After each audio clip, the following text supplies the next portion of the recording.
One of the main priorities in policing is to learn from failures, and this has been historically difficult for policing. And it's quite understandable that police organisations reach for solutions for how to simplify the whole process of unpacking what it is that happens when things go wrong, as it invariably does. And one of those solutions at the moment, almost like a magic wand, is the notion of evidence-based practice, which is often made more popular by capturing it as what works, this question we must learn from what works. And whilst that is the appeal of what works is very understandable, because it saves police time if we try not to reinvent the wheel with trial and error learning. It also enhances transparency and accountability if police can point to evidence of what works and the fact that they've factored that into their decisions. So there's an awful lot to be said for this emphasis on what works in policing.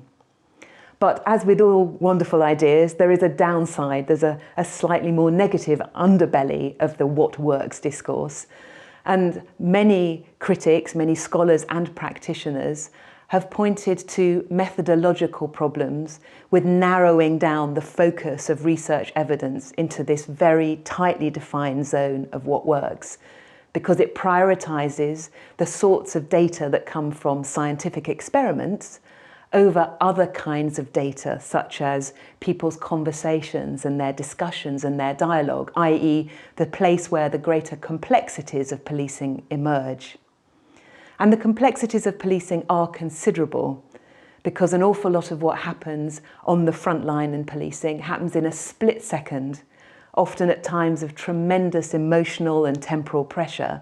And there often isn't time to go through the data banks of one's brain to work out the best available evidence. More often than not, police are operating on their gut feel, their experience, their intuition, and their sense of ethics and values. And the best way that I have found in the literature to capture this richer element of policing is the notion that we must balance what works with what matters. And not just what matters to an individual officer, but what matters to us organisationally, i.e. what sort of culture do we in policing want to be, and what might we go about creating that culture.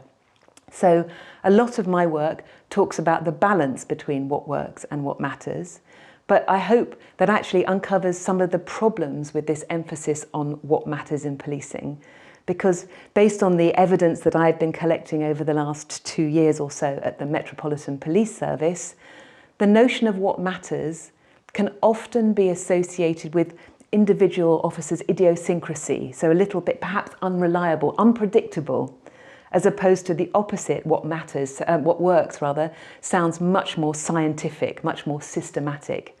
And therefore, when I have used this comparison between what works and what matters in conversations with policing, very often we find that it triggers a fear of uncertainty, a fear of loss of control, and a fear of perhaps the maverick policeman who draws on his own experience rather than consulting established databases of best practice.